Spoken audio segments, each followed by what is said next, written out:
Rev it up and welcome to Cars Yeah, show number 2008. Be prepared to be inspired. This is Cars Yeah, where you'll enjoy interviews with inspiring automotive enthusiasts. Mark Green is here to provide you with a fuel injection of automotive inspiration. So get in, sit down, buckle up, and get ready for a wild ride here on Cars Yeah.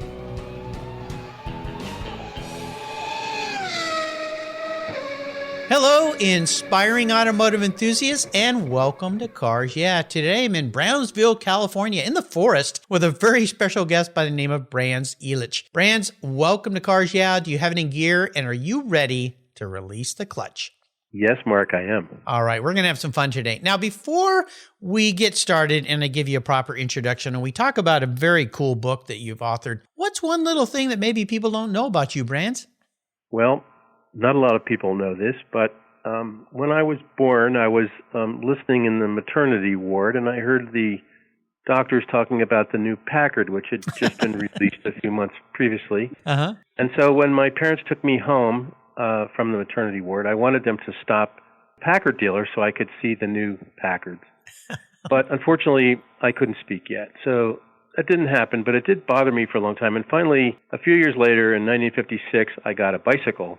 And on a Saturday morning, I rode to the Packard dealership, and I got a brochure, which I still have, and I took it home to my parents who were having a Saturday lunch, and I suggested to them that this would be a really good time to buy a new Packard. And they didn't have the resources to do that or buy anything else for that matter, and I guess they thought it was mildly amusing. And I said to myself, well, if you're not going to do that, I'll do it. So now I have a 56 Packard Patrician. Oh my gosh, you are a storyteller, and that is awesome. I love that. You know, I've heard some interesting stories about cool cars people rode home from the hospital in with their parents and so forth. Yeah, that's an interesting one and a funny one, but I'm happy that you finally got that car. Those sign that dreams do come true if you work hard enough and you want to do such a thing. Well, let me give you a proper introduction and we're going to dive into your interesting life. Brands Elitch has been an automotive enthusiast since he was a child, and he's owned numerous unique vehicles that he's restored. He had a long career in various industries outside of the automotive world, and about 14 years ago, he contacted Peter Vack, who you recall was a past guest here on Cars Yeah, the publisher of Veloce Today, and he asked him if he could write a monthly column, which he's done ever since. He was asked to write a book about a vehicle that Raymond Loewy, known as one of the top 100 people of the 20th century in industrial design, and he did just that. And we're going to be talking about that book today. It involves a Lancia, which is very, very cool. So sit tight, have a little listen with our sponsors here before we continue. Give them a little love, and we're going to be right back. This is going to be fun. Covercraft's newest 5-layer indoor cover is especially engineered for indoor use, providing maximum dust protection when your vehicle's stored in the garage. Your 5-layer indoor cover is custom tailored with Covercraft's attention to detail, form, and fit with the quality and attention to detail that's been their standard since 1965. Even if your vehicle is always inside, dust and fallout can damage the paint, and an extra layer of soft, breathable material protects from accidental bumps and rubs. Covercraft protects cars, trucks, motorcycles, RVs, trailers, and watercraft too. Every one of my vehicles is protected with a Covercraft cover, custom fit to fit the car like a glove. And I have a deal for you. If you use the code YEAH21 at covercraft.com, you'll get 10% off your order plus free shipping. That's right, 10% off and free shipping. Simply use the code YEAH, YEAH21 at checkout. Covercraft, protecting the things that move you.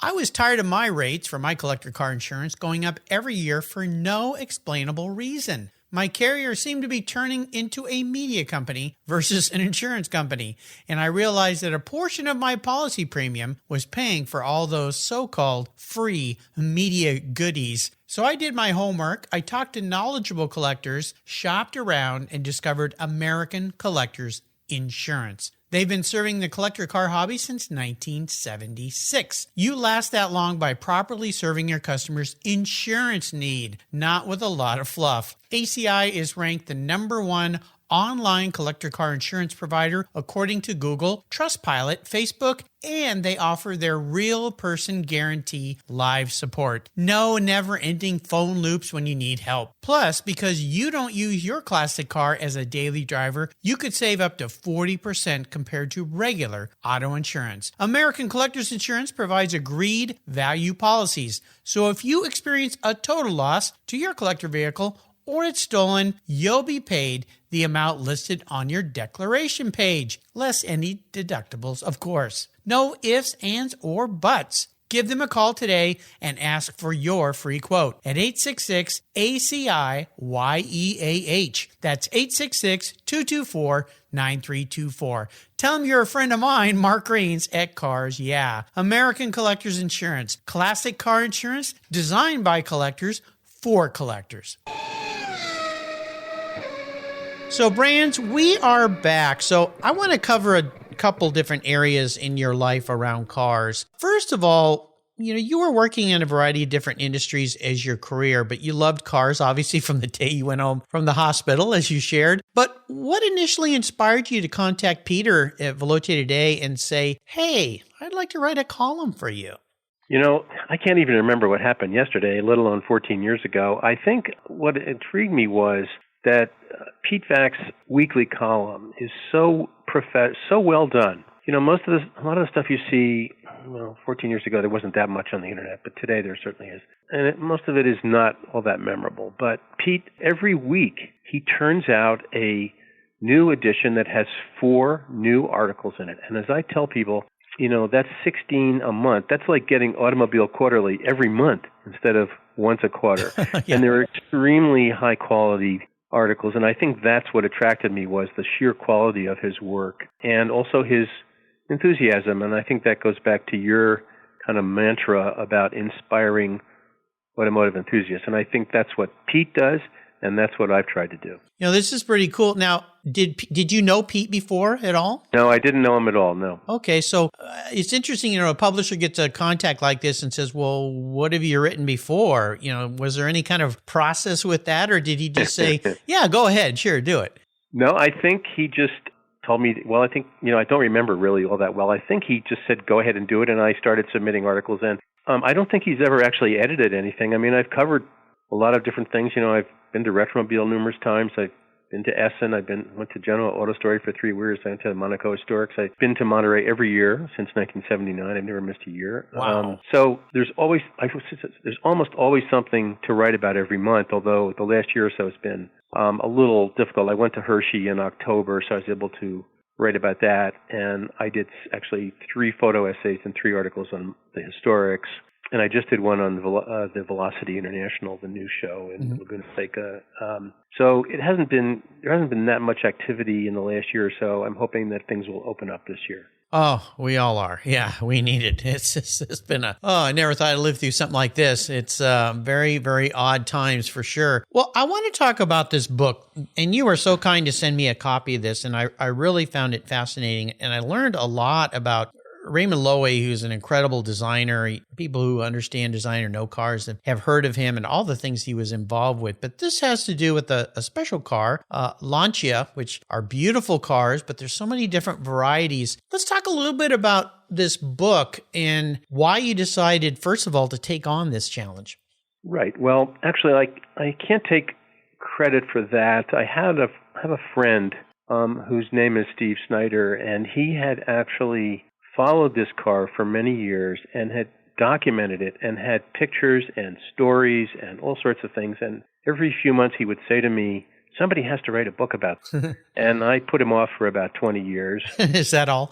And then finally I thought, maybe, what I found out is I've been writing monthly columns for a long time. I also wrote for 10 years a monthly column for a payments journal called The Green Sheet. So I'm pretty used to writing columns, and they typically are 1,500 words. But writing a book is a completely different experience, and it's really all about the editor and the publisher. No matter how good a writer you think you are, if you don't have a good editor and a publisher, you're dead in the water. And so I took this idea to Dave Featherston, who you interviewed, and Dave was a pretty well-known editor and publisher, mostly hot rod stuff. He did the Barris books. He did a whole variety of other books, mostly about hot rods. But he'd been doing this for many, many years. And he said, well, what do you want? And I said, I want a quality book that people are going to want to collect and save, almost like a coffee table book. And he said, okay, we can do this. It's going to be expensive. We're going to have it printed in China. And I said, I don't care. I just want a quality product. Mm-hmm. So I think between all the research that Steve Snyder did, and then of course all the actual work that Dave Featherston did, that's what made the book. And of course, and then there's the story of Loewy. Loewy is the father of industrial design. There are some other pretenders to the throne, but I don't think there's any real question that Loewy is, in fact, the father of industrial design. And he was the only person that could go from New York to San Francisco in a car, truck, bus, boat, plane, aircraft, or locomotive of his own design. Amazing. And he did this for many, many years, and he had a very long life. In fact, I think just before he died, he did work on the Air Force One, I think. But he had a very long life, and of course, car people would know him from the Avanti. I just saw an Avanti. I went to the Turlock swap meet on Saturday, and I saw a first-year Avanti. And even though I remember, I've looked at many Avantis for many years, and it just takes your breath away. It's very unique, that's for sure. Beautiful, almost perfectly styled car it is. It took my breath away. And I've been looking at them for, 40 years. And so he did the Avanti. That's what most people would know him for. And of course, other older people wouldn't think of him as a Studebaker stylist. Loewy didn't actually do the work himself. He had other people do it, and he just signed his name to it, which of course was common. That was nothing. There's no normative thing about that. But so Bob Burke actually did the 53 Studebaker Starlight Coupe, and various other people did. I think Virgil Exner did the other Studebaker. But Loewy was the person that put it all together. He was the impresario, and he's the one that made it work. He was a fascinating guy. And in reading your book, there's a couple of things. Well, there were a lot of things I learned about him, but one of the great stories was when he was just starting off, there was a business machine. I think it was an adding machine or some kind of thing like that in an office. It was the Gestetner duplicating machine. Yes, okay. And he decided that this thing was hideous and ugly and probably scared the secretaries to death that had to use it, and designed a new one, crafted, sculpted a piece and presented it. And that really kind of launched his career. So that tells me this guy had, well, we know now, but had a vision and an ability to not only interact with design, but also useful applications of design and how it all worked. And there was so much I learned about him. Were there a couple things that you learned in researching and putting this book together that surprised you? He was a captain in the French army in the First World War, and he was, I think he served with distinction. Today, we can't imagine the horrors of the First World War, but it just devastated Europe and England. These countries were destroyed, and not just physically, but morally and intellectually. It was just almost impossible for us to comprehend this today. And so Loewy decided to leave and come to the U.S., and he was on a ship, and he was out, standing on the deck one day, and a person came up and started talking to him, and it turned out it was a very wealthy person that owned department stores in New York City. And in those days, you had artists physically draw on the department store window. That's how they did it. They didn't have like posters or things like that. So he hired Loewy to do that, and that's kind of how he got his start, was doing these drawings on department store windows. And as you said, he got this idea that, because we were in the middle of the Industrial Revolution here in the early part of the 20th century, and he got this idea, if objects were styled to look attractive, people would buy them. They'd be more likely to buy them. The Gestetner duplicating machine was kind of unique because it was really hideous, loud, smelly, disgusting, and women were, of course, the ones who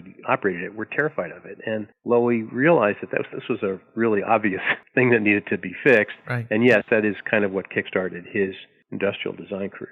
Today, we take a lot of that for granted. Of course, there's lots of things we see today that are horribly designed and ugly. But it seems like things have become much more well-designed and refined and beautiful and so forth, just as nature of time has changed with consumers and their expectations. But there are plenty of things I remember growing up that you would look at and go, wow, why do they do it like this? Well, cheaper, faster, who knows, whatever, all those different things. But I'm sure glad there are people like him around and designers around today. Now, you have a love for cars, and I'm going to talk with you a little later in our talk today about some of the very unique cars that you've had, because you've had some very different kinds of cars. But I want to talk a little bit about what I call driving inspirations, people in your life that have inspired you. Obviously, Loewy is one, this book. I'm sure Peter Vack is one, but there's some people that have been great, influential people in your life. I'm not so sure on the car side. I'm pretty set in my ways. I mean, when I was a fairly young person, and I'm, saying when I was in my teens, of course, I used to ride my bike to all the car dealerships every September and walk around the back lots and look at the new cars, which was, thank God I was around in the 50s to do that, because today I don't think that happens. But I was pretty fixated by the time I was about 15, I knew that I wanted a Citroën DS, and that was really the driving thing in my life. And I consider that, even today, I consider that to be probably the greatest single production car in the history of the automobile. So I suggested to my parents that we get one. They thought that was pretty hilarious. But anyway, so when I went in the Army, I never had any credit, never had a credit card or anything like that. And when I went in the Army, I found out that there's this magical thing called an allotment, and the Army will take money out of your pay every month and pay a lender, which in my case was Pentagon Federal Credit Union. So I bought a new Citroën, which was in December 1969, and I still have it. And I also have a Citroën. You still have it today? Never been out of, I won't say it's never been out of a garage, but it's almost never been out of a garage. And I also have a Citroën SM, and between those two cars, I've had those two cars for 82 years. Oh my gosh. So my philosophy is to not just with cars, but other things, but, to find something and keep it for the rest of your life. So I never really had a direct inspiration about that. But I will tell you a quick story. I hope we're not going off too much on a tangent, but talking about keeping things for the rest of your life. I have a really wonderful son. He's actually one of the top drummers in the United States. He's been ranked as one of the top 10 metal drummers, which, as it turns out, is the dominant music in the world. Wow. And so his name is Dave Elitch. And when he was 15, he said, I want a car. And I said, okay, David, well, I'll give you one of the Alphas. And he said, I don't want an Alpha. I know what I want. And I said, well, what would that be, David? And he said, I want a 1970 Barracuda. And I said, well, David, you were born in 1984. Why would you want a 1970 Barracuda? And he said, there's no point in discussing this. That's what I want. So we lived in a tiny town called Sebastopol, California, a very small town. And strangely enough, we found a person with three, and we bought one, and he got it. And I told him, I said, okay, David, here's the deal. You can get this car, but you have to promise me that you will keep it for the rest of your life, and you will never sell it. And that was half his lifetime ago, and it's now been fully restored, and he's not going to sell it. So that's kind of my philosophy, and thank God it trickled down to him. He's also a restorer of antique drums, which is a wonderful thing, because I think this is kind of goes back to your thought about inspiring people to do what I think is one of the great things in life, is finding and collecting and restoring things. Well, the apple didn't fall far from the tree, as they say. That's for sure.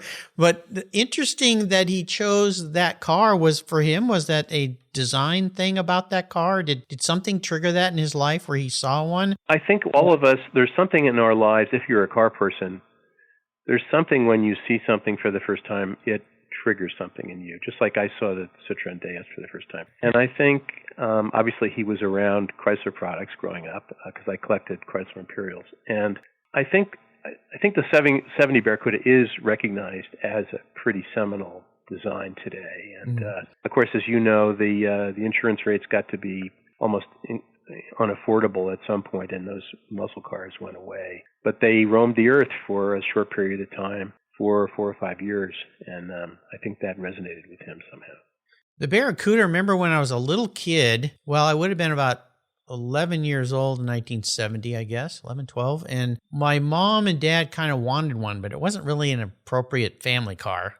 No, probably wasn't. But I remember my sister and I, the salesman, I don't know why this I know why it stood out, because I burned myself at that dealership. I sat on I don't know if you remember those, they look like spaceships, those lights that had cones, and there were like 3 cones stacked on a pole. There was a light inside there. Well, I sat on one of those, burned my rear end, ended up in the salesman's office with a bag of ice on my butt. Oh, goodness. Yeah, and the guy was probably like, oh my gosh, I'm going to get sued or something. But I remember my sister and I crawling in the back of that thing and laying in the back, looking up through that big rear window. Yes. And going, this would be cool. Now, we weren't thinking about riding around with seatbelts on. We were thinking about riding around laying in the back of that thing. Of course, my dad said, well, this isn't going to work. We ended up with an Oldsmobile Vista Cruiser. But oh, well, those are actually pretty neat, too. Yeah, well, they had that, why my dad bought it was they had those windows up above. Yes, I know. Yeah, I know that. Yeah, they're very, I had a Buick Roadmaster wagon with that. Oh, okay. Yes. Same pretty much design. Yeah. Very, very, very cool. Yeah. Well, I want to talk a little bit about, we're going to talk about your cars in a little bit because you've had some unique ones, but also about a challenge. But we're going to take a short break for our sponsors. And we come back, we're going to talk about maybe some challenges you faced in your life. So keep that in mind and we'll be right back.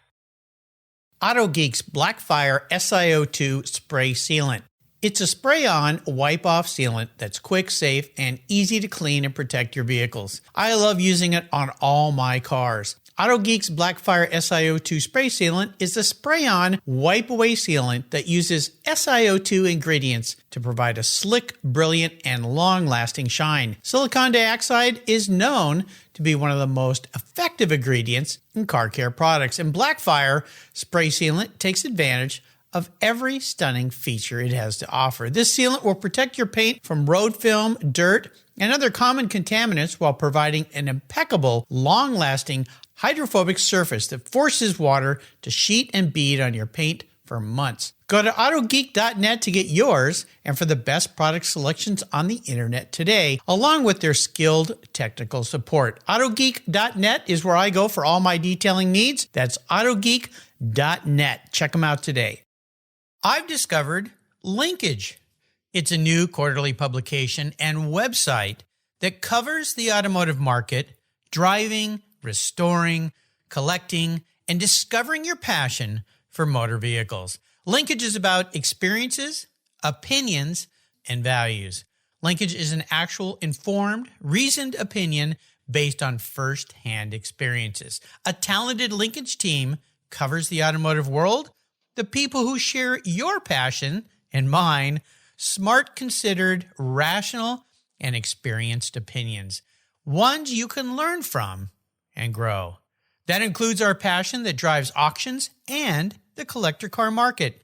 So come with me and join us on this journey. And be sure to use the code CARSYEAH when you subscribe, and they'll give you $10 off. Boom! Linkage, geared for the automotive life. Subscribe today at linkagemag.com. So let's talk about this. I like to ask my guests about a big obstacle, big challenge, maybe even a big failure they face sometime along the way. The point of this is more about the lesson it taught you, though. So take us on a little bit of a rough ride through the forest, if you will. Well, I think I've had a tremendous amount of luck in my life, and I don't think I've had any really dreadful experiences. I think the one thing, I think this is probably a lot harder today. I'm not sure I'd want to be 22 years old today and finishing college and trying to start a life. But in my case, I had to go. We had a draft in those days, so I had to go right in the Army when I finished college, and we had some issues in our unit. We actually had a mutiny, and it was I would say a pretty unique experience. But we were a very small, tiny unit, and I think it caused us to bond with one another. And we still, all of us got out in the early 70s, and we still get together every year because of that experience. And in fact, we just had a reunion in October, and we went to the new Museum of the Army in Washington, D.C. So I think things like that can actually, for some reason, we're talking about a very small group of people, less than 20 people, young lieutenants. But we were very lucky, and I'm very grateful for that experience. Okay, now that begs to ask, a mutiny, I mean, that doesn't usually happen. Maybe it does, I don't know, but in the military, they don't really put up with that kind of stuff. How did the group get away with that?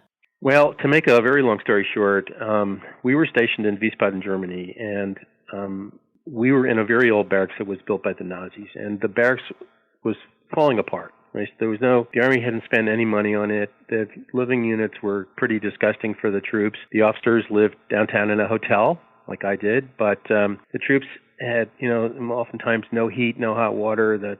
Oh my gosh!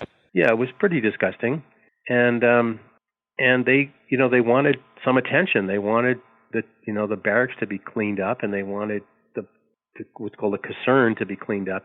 And we also had, we're talking about 1970, 71, 72 here. We also had a lot of racial issues because, as you probably know, a disproportionate number of black troops were drafted and were sent to Vietnam. And so when their Vietnam tour was over, the Army sent them to Germany as kind of a gift. Well, this is a little present now. You get to go to Germany. You get to go live in a ratty barracks. Right, but some of the bars downtown wouldn't take black people, and some of the taxis wouldn't take black people, and wow. And so they felt marginalized, which they were, I think. And so the black troops they basically went on strike. We had 4 nuclear rounds in the unit, and we were getting ready to go to the field, and they went on strike. They went into the movie theater, and they sat down and said, "We're not going." And wow.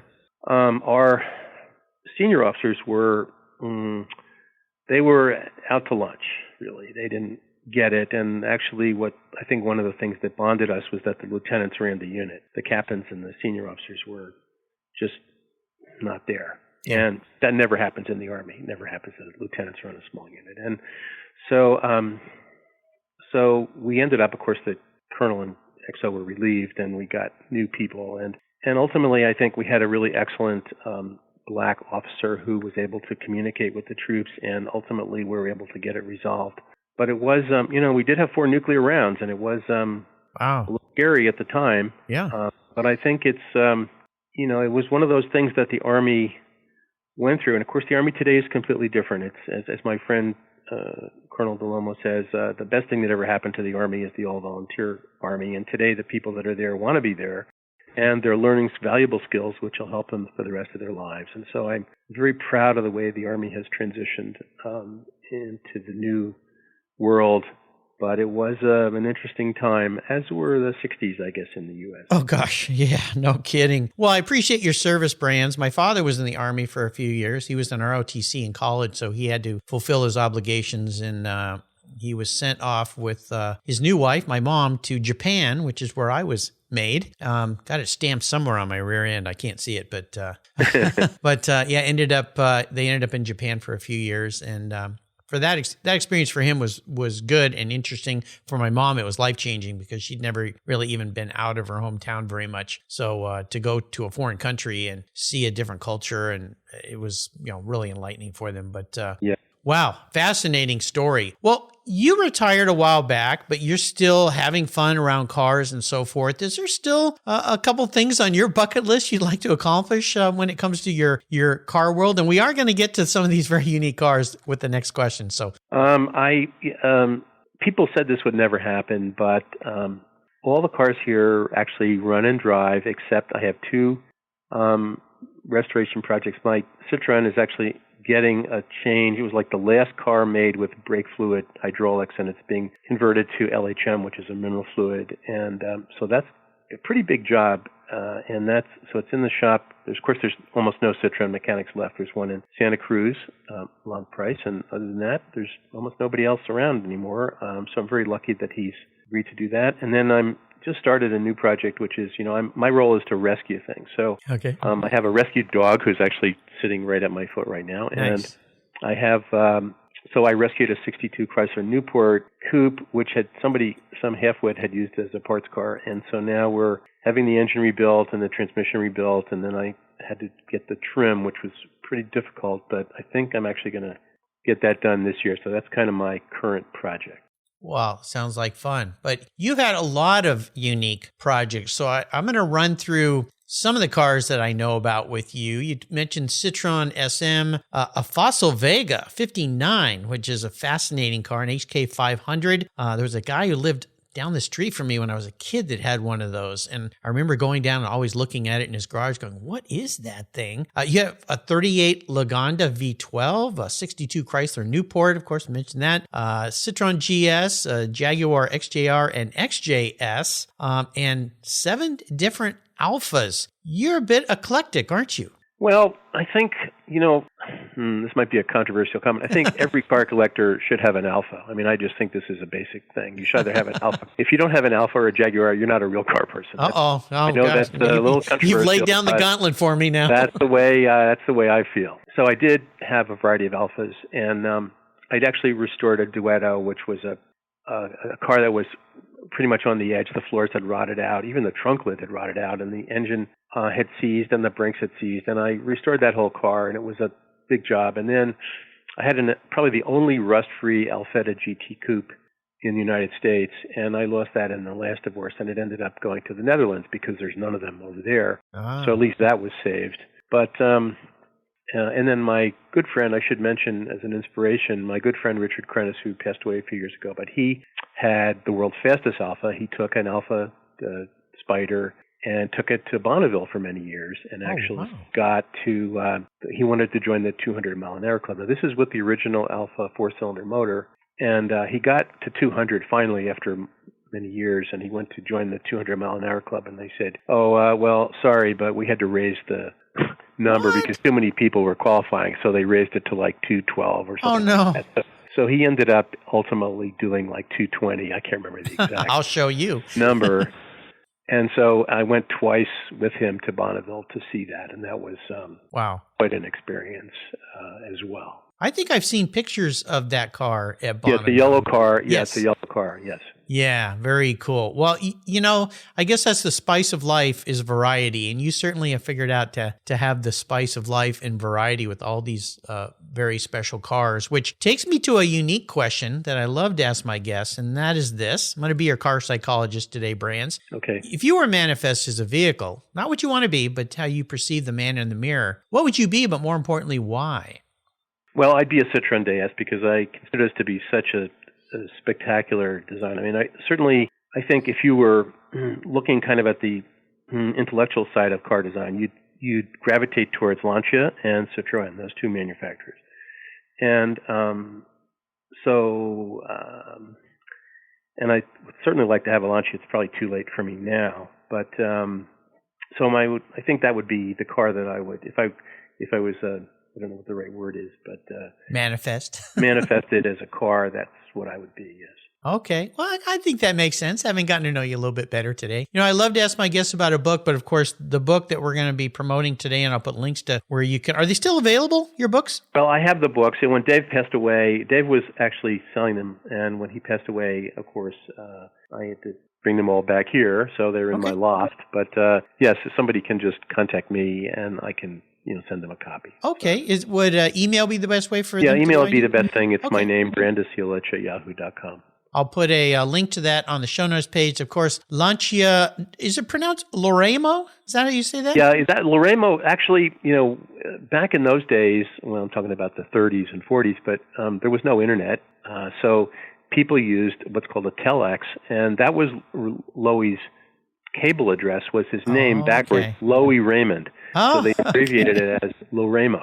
Okay. Well, Lancia Loraymo and the Loewy Logic of Industrial Design. I have my copy here. Really deserves a place on your automotive library shelf. It's fascinating. Lots of interesting information. And this car, I guarantee you probably have never seen it before, which is very, very unique in the history. So I'll put links to that. And to get yourself a copy, you can reach out to Brands and get one just like I do. Now, I'm going to allow you to go on what I call the ultimate drive today. I've got an open checkbook. Money's no object. If you could pick any car, any person, living or deceased, and you could be driving anywhere, what does the ultimate drive look like for a guy like you that's probably been on a lot of ultimate drives?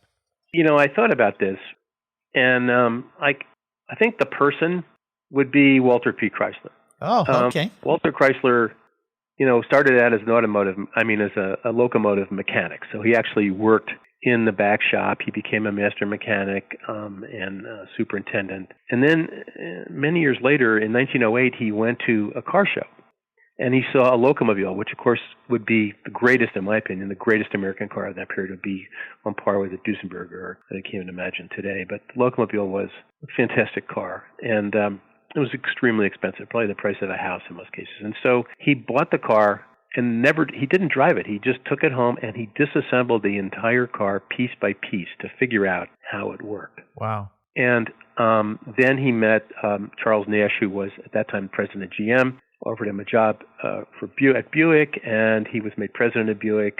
And then after a while, he started Chrysler Corporation and was extremely successful, and of course built the greatest building in the United States, the Chrysler Building, and actually lived in the Kings Point Marine Academy and commuted to the Chrysler Building by speedboat every morning. Oh my gosh. And and he was a person who would sit down with his workers in the cafeteria in the factory. So in other words, instead of being in the ivory tower like people today, he would go out and sit down with the workers on the assembly line and have lunch with them. And so I consider Walter Chrysler to be to be my kind of hero in that regard. And in terms of cars, it's an impossible question to answer. I know. People always ask me, well, if you had money, what would you buy? And I say, you know what, I'm pretty happy with what I have now, thank goodness. And I'm actually going to go look at a Hudson this week. I shouldn't say that. I hope none of my family's listening to this. Uh-oh, the disease continues.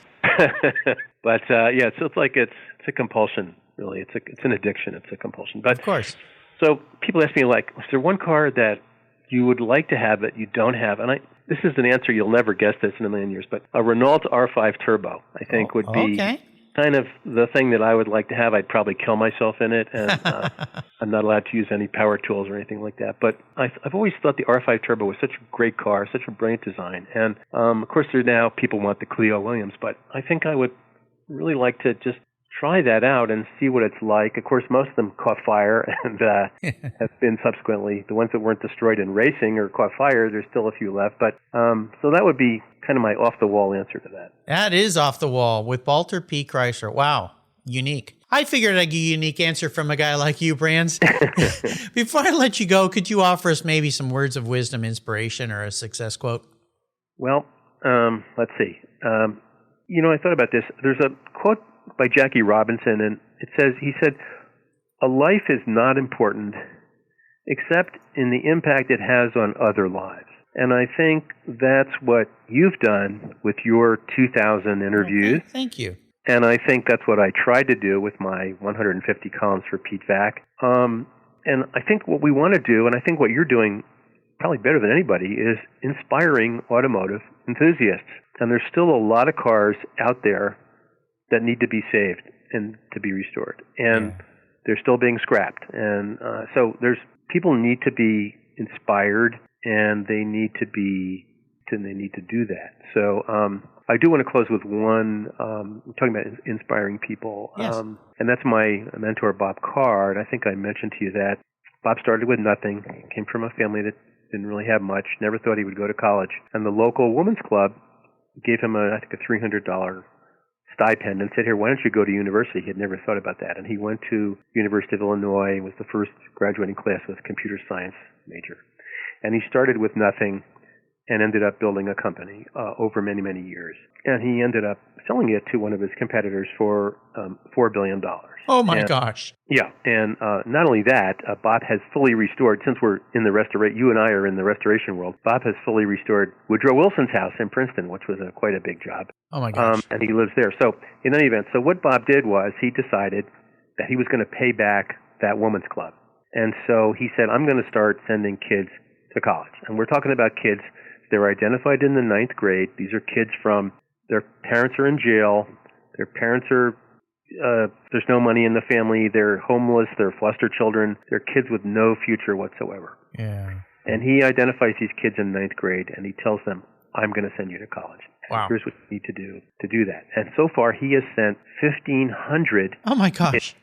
to college and paid for it with his own money. Wow. And now he has donated his entire net worth to this charity, which is called Give Back. And his goal is to get 10,000 kids through college. And I was privileged to be able to help him with this a little bit last year. and he's going to do it. And, when you change one kid's life, the parents are in jail, the parents are drug addicts, it's a foster child. We have a massive foster child issue in the United States.